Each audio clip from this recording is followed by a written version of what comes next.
Hello again! So, pupunta ako doon sa kasulok-sulukan ng aking garden at meron akong bibisitahing pananim. Dito ko siya Ouchness!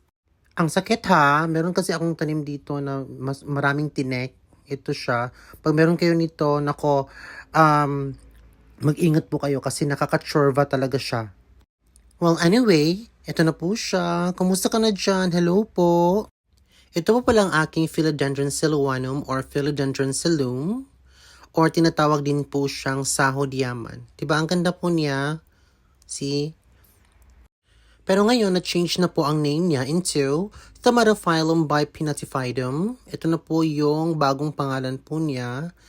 Ewan ko bakit na-change yung mga name nila. Pero ang ganda pa rin niya.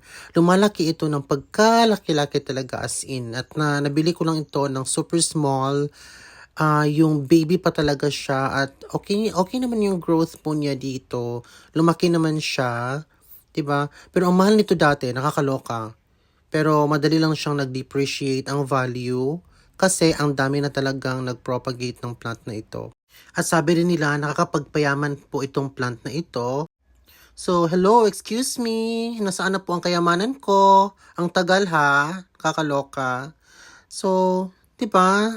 Nakakaaliw. Yun lamang po. Have a nice day.